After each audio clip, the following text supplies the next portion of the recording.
El shock cardiogénico representa una de las situaciones más críticas en cardiología, con una elevada mortalidad a pesar de los avances terapéuticos. A menudo es la complicación final de un infarto agudo de miocardio, aunque también puede deberse a múltiples causas como la miocardiopatía o la insuficiencia valvular aguda. Las guías actuales insisten en la necesidad de una visión multidisciplinar donde cardiólogos, intensivistas, anestesistas y cirujanos trabajen de forma coordinada. ¿Cómo optimizar el manejo del shock cardiogénico desde la experiencia de un equipo verdaderamente integrado?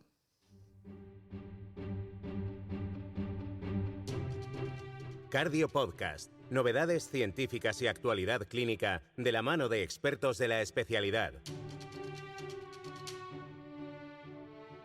Suscríbete al canal Cardio Podcast y escúchanos en Google, Apple y Spotify. Estás escuchando Cardio Podcast, una actividad de la Sociedad Española de Cardiología coordinada por su grupo de jóvenes cardiólogos. Soy Gemma Romero, realiza Jesús Nicolás y en este episodio damos la bienvenida como moderador a Pedro Caravaca, cardiólogo en el Hospital Clínic de Barcelona. Muy buenas, Pedro. Gracias, Gemma. Es un placer estar aquí con vosotros y bienvenidos. Bueno, hoy en tu primer episodio propones hablar de un tema muy interesante para los cardiólogos que se dedican a la insuficiencia cardíaca, pero también de otras especialidades. Y es que, por su complejidad, el shock cardiogénico es un evento que exige una actuación precoz, una correcta estratificación de riesgo y un enfoque terapéutico basado en el uso racional de soporte circulatorio.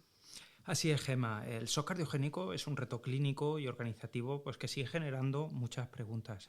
Para ello yo creo que hemos reunido aquí a 3 expertos en la materia de diferentes campos asistenciales que yo creo que va a enriquecer mucho el discurso y que nos darán 3 perspectivas únicas de este problema común.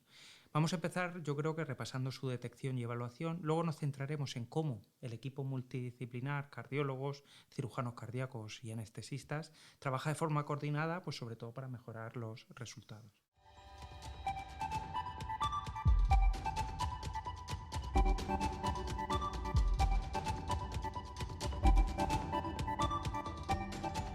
Saludamos a los invitados que nos acompañan en esta mesa Cardio Podcast y empezamos. José María Barrio Gutiérrez, anestesista en el Hospital Universitario Gregorio Marañón. Hola.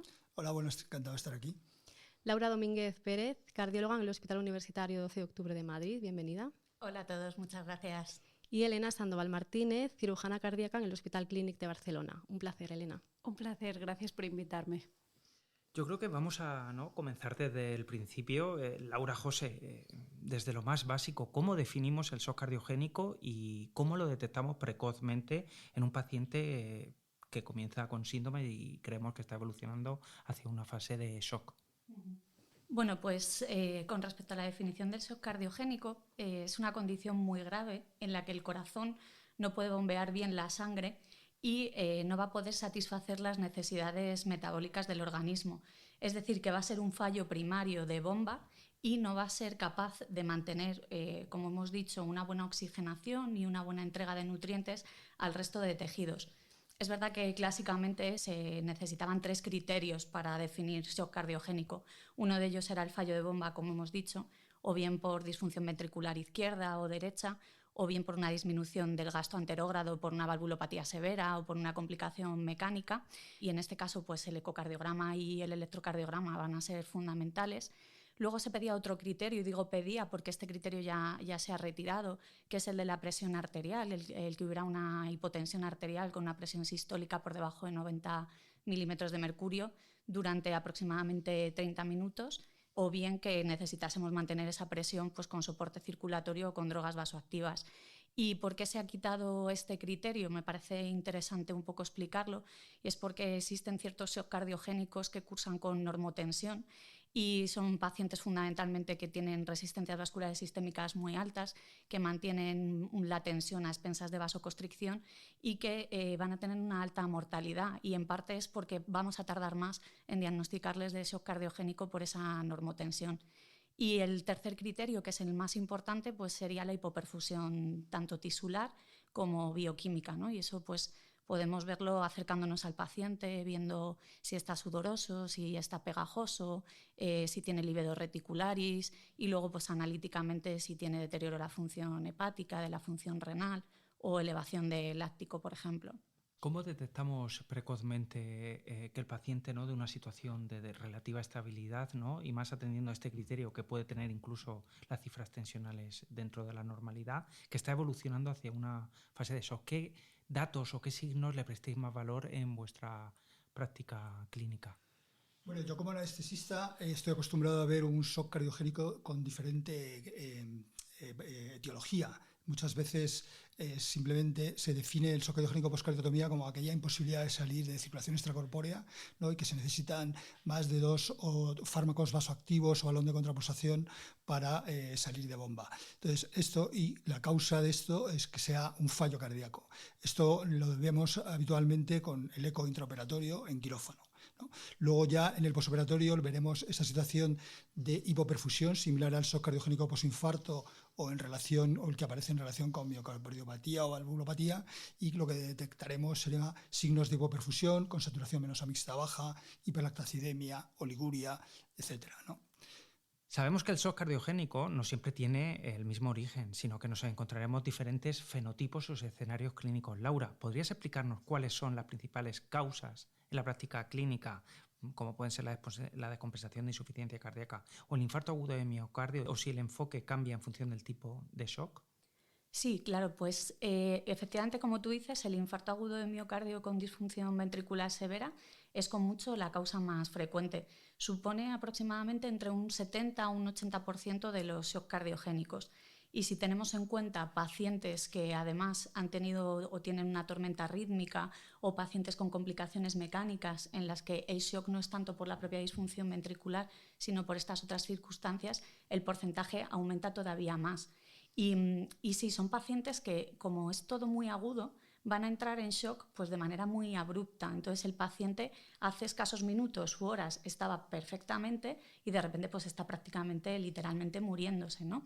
Eso en contraposición a la segunda etiología más frecuente del shock, que sería la insuficiencia cardíaca en pacientes con miocardiopatía subyacente, que esto sería, pues como os digo, la segunda causa, y suele ser un inicio más larvado, porque son pacientes que ya vienen de disfunciones ventriculares de larga data, de situaciones de bajo gasto, que ya están acostumbrados pues, a tener tensiones bajas, y en los que muchas veces también pues, incluso los propios signos de shock son menos evidentes. Una cosa que yo he ido aprendiendo con la práctica clínica en este subgrupo de pacientes, por ejemplo, es que los signos son más sutiles. A veces simplemente puede ser un dolor abdominal postpandrial, náuseas, vómitos, disminución de apetito, lo que nos tiene que hacer pensar que ese paciente crónico está entrando en una situación de shock cardiogénico, ¿no? Y luego pues hay etiologías que son mucho más residuales, como puede ser el síndrome de Takotsubo, como puede ser, por ejemplo, las miocarditis, que pueden ser de etiología viral, como todos sabemos, o también, como nos estamos enfrentando últimamente mucho, por los inhibidores del checkpoint, que están causando miocarditis, que además son especialmente difíciles porque son pacientes oncológicos que muchas veces desconocemos el pronóstico, y bueno, pues va a ser difícil saber también cómo de agresivos ser.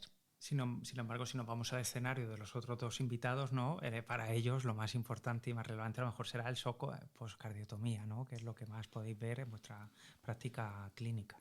Bueno, el shock postcardiotomía, esto, si lo definimos con necesidad de inotrópicos para salir de bomba, eso incluye aproximadamente entre un 2 y un 6%.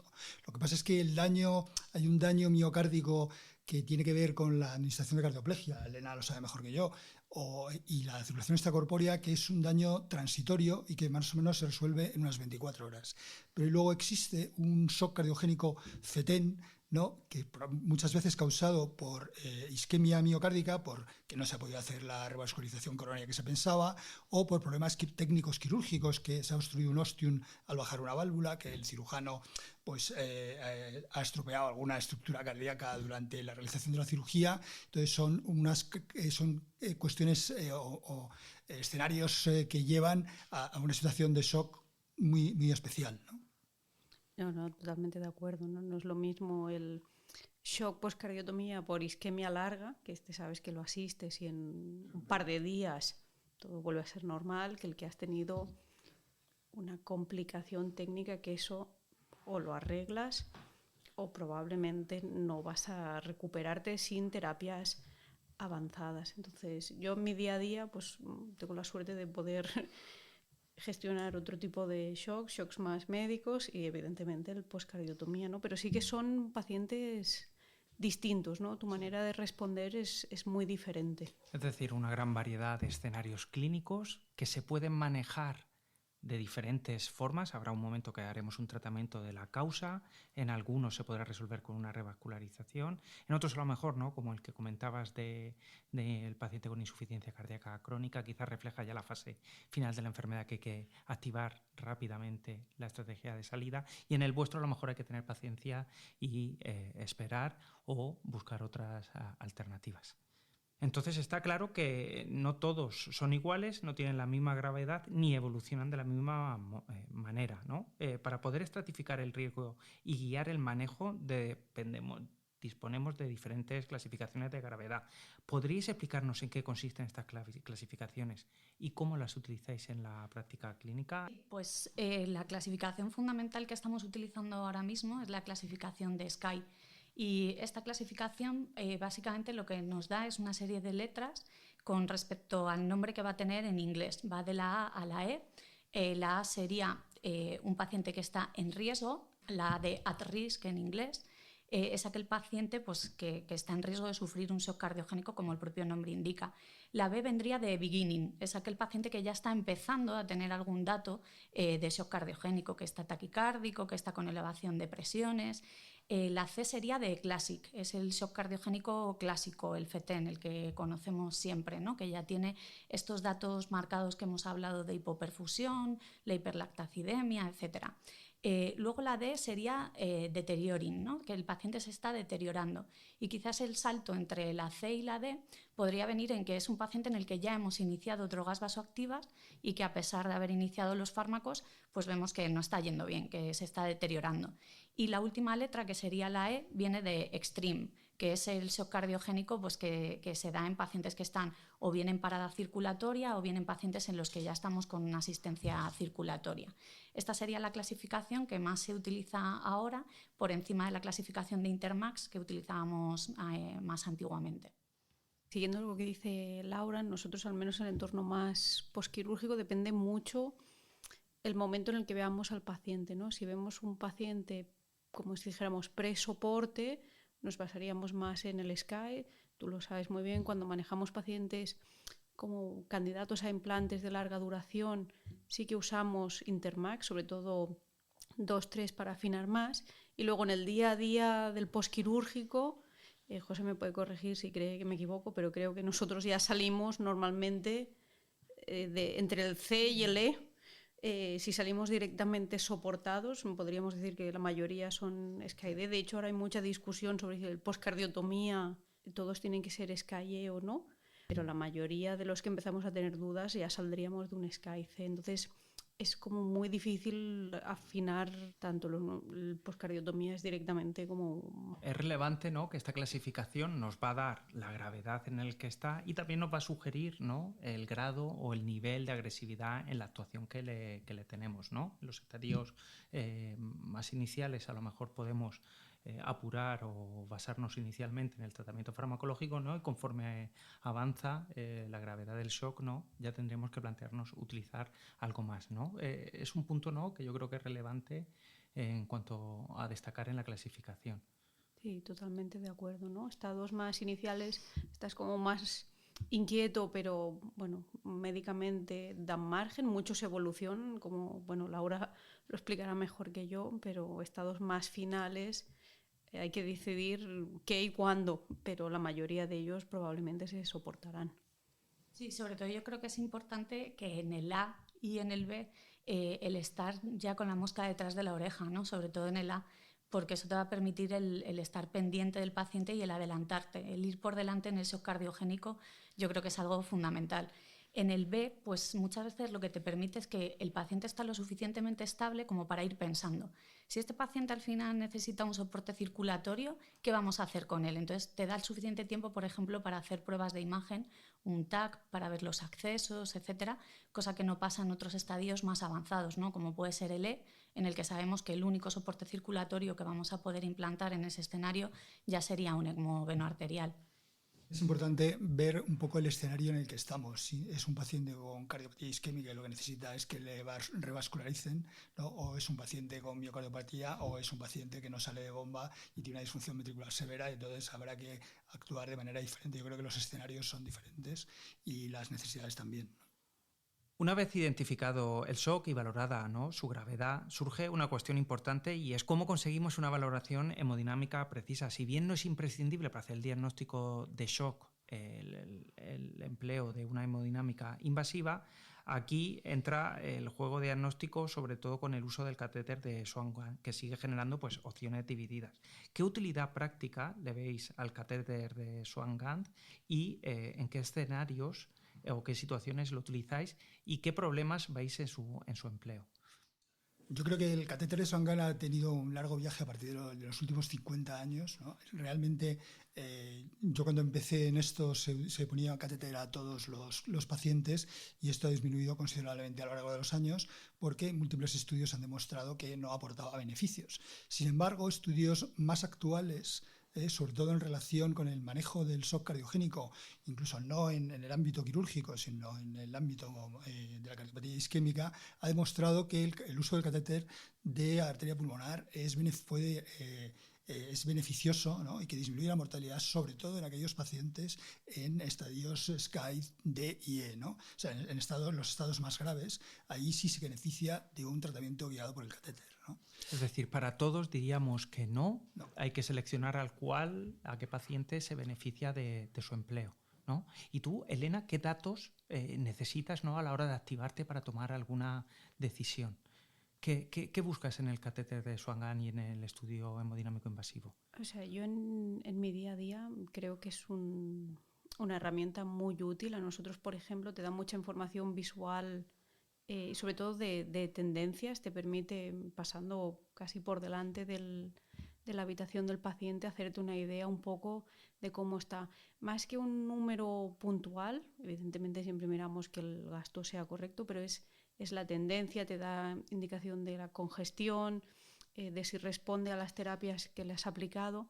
Entonces, para tomar una decisión, sobre todo de cara a asistir, a un análisis completo, ¿no? Saturación venosa mixta, gastos, resistencias, todas las presiones de llenado. Entonces, uso toda la información disponible para tomar una decisión, toda la información que me da.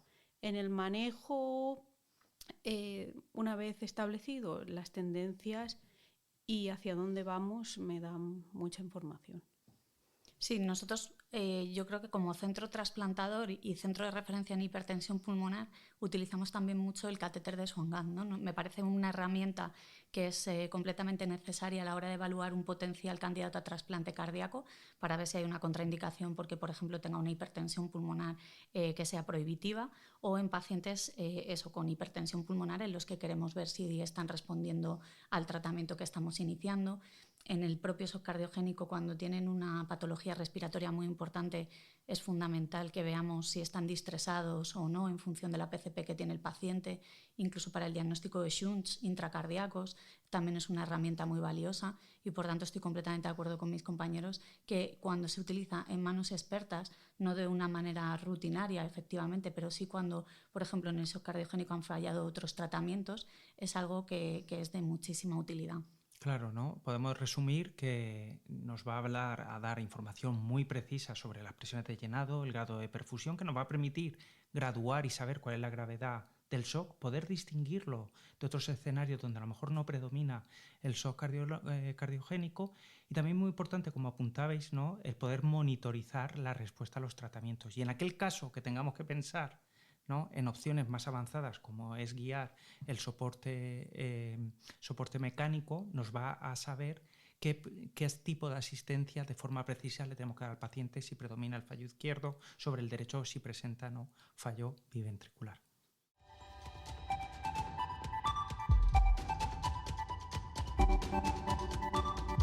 Estás escuchando Cardio Podcast. Después de haber repasado cómo detectar y clasificar el shock cardiogénico, avanzamos hacia el manejo inicial y la definición de la mejor estrategia terapéutica. Pedro. Sí, no quería avanzar en el episodio de hoy sin reflexionar con vosotros sobre el informe práctico en el manejo del shock cardiogénico, concretamente sobre la importancia de actuar sobre la causa que lo ha desencadenado y al mismo tiempo ofrecer un tratamiento de soporte adecuado para estabilizar al paciente. Contadme los tres, ¿cómo estructuráis vuestra actuación inicial? ¿Qué peso le dais a tratar la causa frente a la necesidad inmediata de soporte circulatorio? Bueno, yo creo que en todas las etiologías lo principal va a ser estabilizar al paciente y para eso yo creo que va a ser fundamental el uso de las drogas vasoactivas. Luego ya una vez que el paciente está más o menos estabilizado, entonces es cuando tendremos que plantear un poco pues, si necesitamos un soporte circulatorio o no, ¿no? Por ejemplo, nosotros a veces nos encontramos en el escenario de hemodinámica con un infarto agudo en el que bueno, pues hay que decidir si se pone soporte circulatorio mecánico antes o después de la revascularización, ¿no? ¿Qué hacemos antes? Y a este respecto pues sí que hay estudios retrospectivos, multicéntricos, pero también algunos prospectivos como el Detroit Cardiogenic Initiative, en el que se ha demostrado que probablemente poner el soporte circulatorio antes de la revascularización pues puede mejorar la mortalidad del paciente, ¿no? También otros escenarios pues podría ser, por ejemplo, la ruptura del septo interventricular y en este escenario pues también el timing parece que puede haber un beneficio en demorar la cirugía cardíaca y estabilizar al paciente con una ECMO.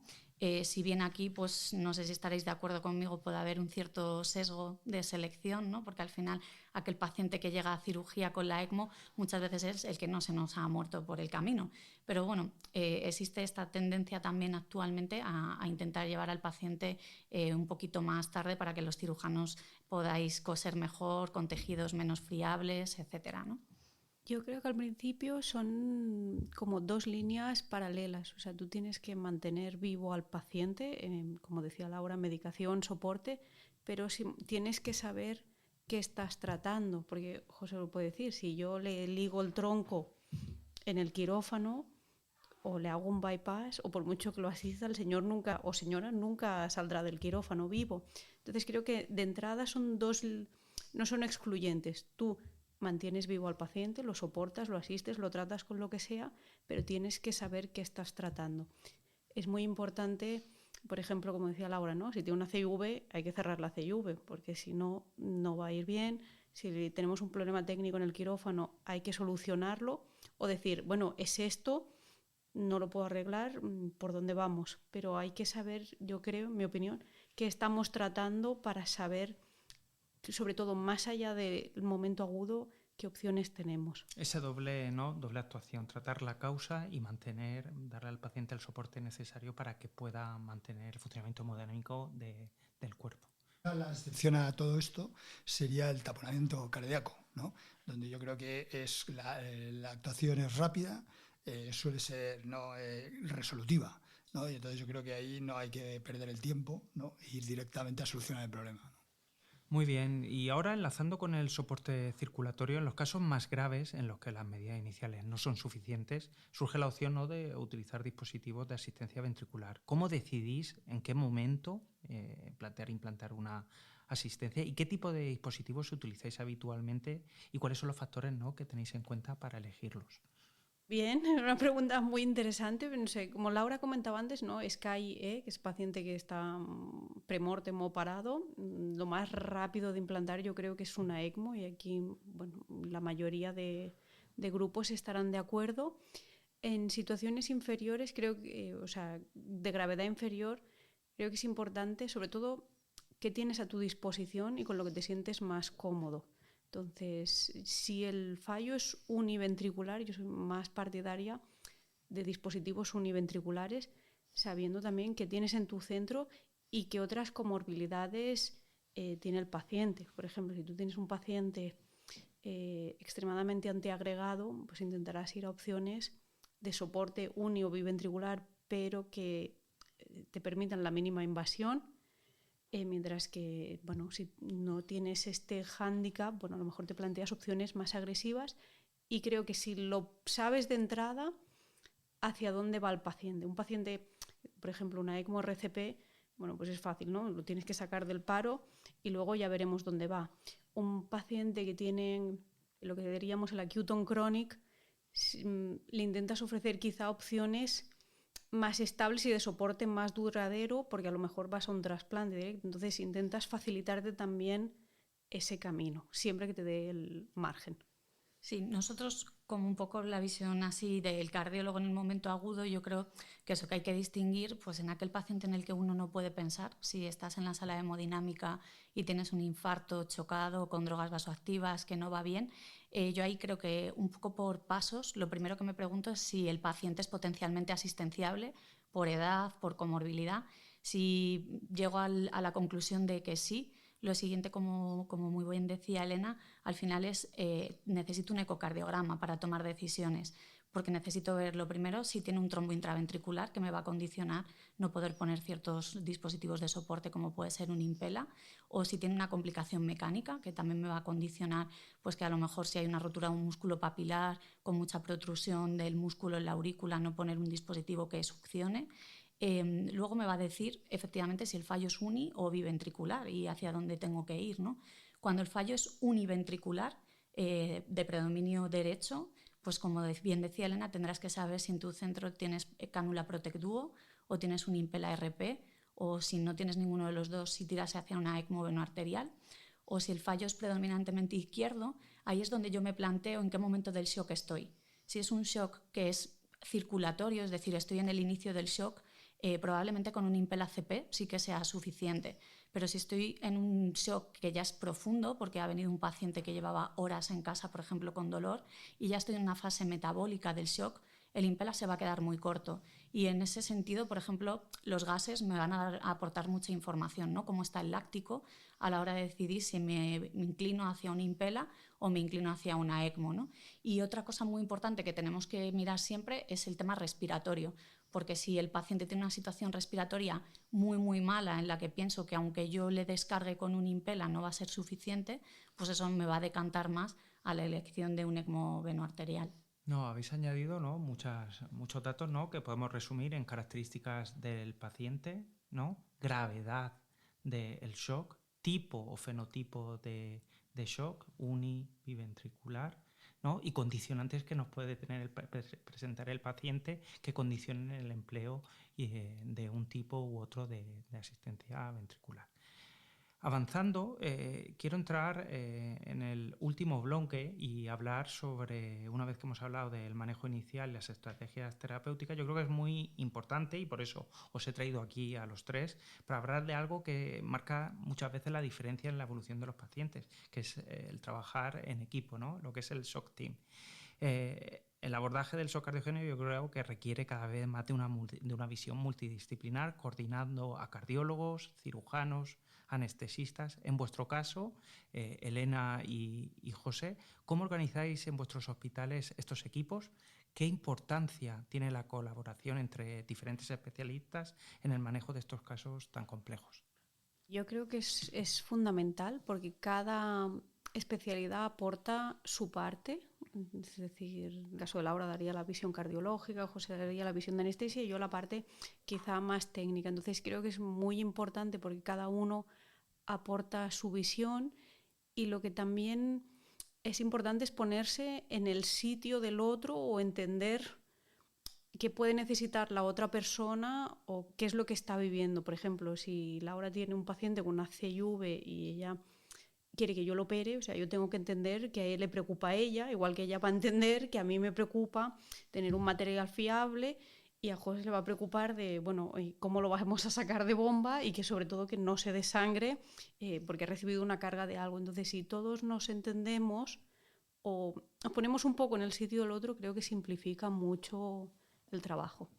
Bueno, yo creo que el problema de los shock teams, que desde un punto de vista teórico están muy bien y realmente los tenemos, es decir, que cuando el paciente se puede presentar en una sesión y decidir qué tipo de dispositivo se implanta entre todos los especialistas, pues muy bien, pero luego están las situaciones agudas que tienen los cardiólogos o la que tenemos en el quirófano los cirujanos y los anestesistas, ¿no? Y entonces ahí pues hay que tomar decisiones rápidos, pero bueno, siempre se puede efectivamente hacer una llamada, intentar colaborar y sobre todo en muchas ocasiones seguro que están de acuerdo mis compañeras conmigo, que muchos pacientes, al final, el primer dispositivo que se le implanta es para salir del paso, se implanta un ECMO, y luego son pacientes que necesitan un segundo dispositivo y a veces hasta un tercer dispositivo, ¿no? Que eso ya conforme sea las características del paciente y que eso al final se hace de manera consensuada.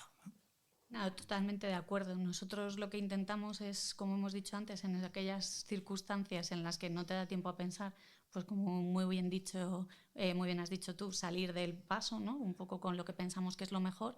Y en aquellos escenarios en los que nos da tiempo, nosotros lo tenemos organizado de tal manera que tenemos pues al equipo de insuficiencia cardíaca avanzada y trasplante, al equipo de cirugía, y también muy importante para nosotros que haya alguien de hemodinámica también que nos dé su visión acerca a veces también pues de la posibilidad de implantar ciertos dispositivos. Y lo que hacemos pues es llamarnos en cuanto que sabemos que hay un caso que potencialmente va a requerir discusión y reunirnos, ¿no? Pero pues como hemos estado comentando, esto requiere de un paciente que tenga una mínima estabilidad y que permita este trabajo multidisciplinar. Por último, para acabar, yo creo me gustaría hacer una pregunta un poco más incómoda. ¿Y qué barreras son las que encontráis en la práctica clínica, ¿no? Para lograr conseguir este trabajo conjunto, que al final el único objetivo es que mejore y llevar a mejor puerto a nuestro paciente? No sé qué podéis apuntar. Pues mira, parecerá de broma, pero desde que nos hemos cambiado al nuevo edificio de hospitalización no tenemos cobertura en los móviles. Entonces, para nosotros uno de los mayores hándicaps es el no poder llamarnos, en que en ciertas circunstancias en las que necesitas localizar a alguien que no lleva busca para discutir estos casos, pues resulta un poco difícil el poder localizarnos. Yo creo que lo más difícil para mí es que yo creo que tenemos todos los recursos disponibles y el personal entrenado y disponible, y a veces yo creo que, a diferencia en otros países, nos cuesta mucho tomar decisiones sobre la futilidad del tratamiento, ¿no? Entonces hay veces que hay que pensar si lo que estamos haciendo es intentar salir del paso como sea, o le estamos ofreciendo un tratamiento razonable a los pacientes, y a esto hablar con la familia, etcétera. Yo creo que esto es un hándicap que debemos mejorar. Son, ¿no?, al final decisiones muy sensibles, y muchas veces lo que tú apuntas es muy cierto, ¿no? Es más difícil decir cuándo parar que continuar, ¿no? Claro. Intentar ofrecer al paciente cualquier tipo de soporte, aunque su pronóstico sea malo. No, totalmente de acuerdo con él. A veces, por ejemplo, el que tiene al paciente es normalmente al que le cuesta más frenar. Los que ejercerían de consultores en ese momento a veces tienen más claridad. Dificultades para implantarlo, un poco siguiendo con lo que dice Laura, la falta de cobertura. Nosotros, al menos en nuestro entorno, a veces es difícil poder coordinar a todos los equipos, tú lo sabes bien, IC, la coronaria, cirugía, anestesia, todos a la misma hora, incluso a veces es difícil coordinarlos en una sesión. Entonces eso a veces sí que dificulta que todo el mundo esté de acuerdo, al menos con la decisión que se toma, y lo que sí que creo es importante es que una vez se decide algo, se trabaje como grupo. Bueno, yo puedo estar más o menos de acuerdo, pero como grupo hemos decidido esto, pues esa es la decisión que se sigue. Bueno, pues llegamos ya al final de este Análisis Cardio Podcast. Muchísimas gracias a los tres por habernos acompañado. Gracias a vosotros.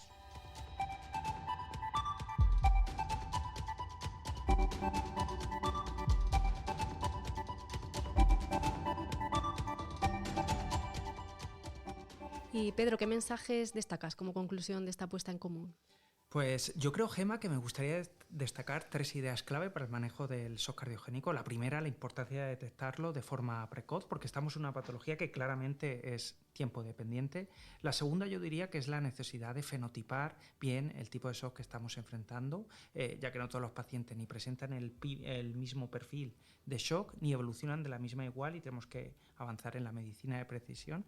Y en el tercer lugar, la importancia de adaptar la estrategia terapéutica a las necesidades concretas de cada paciente, combinando el tratamiento de la causa con un soporte hemodinámico eficaz. Y todo ello yo creo que en el contexto de un trabajo multidisciplinar, bien coordinado, venciendo esas barreras que hemos comentado, ya sean físicas, emocionales, y que es fundamental para ofrecer la mejor atención posible, porque cada minuto, ¿no?, que pasa en el shock cardiogénico, trabajar en equipo al final puede marcar la diferencia. Por último, me gustaría agradecer aquí a los invitados que nos hayan dedicado su tiempo y su visión para ayudarnos a reflexionar sobre cómo seguir mejorando en una de las situaciones que es más crítica de la cardiología.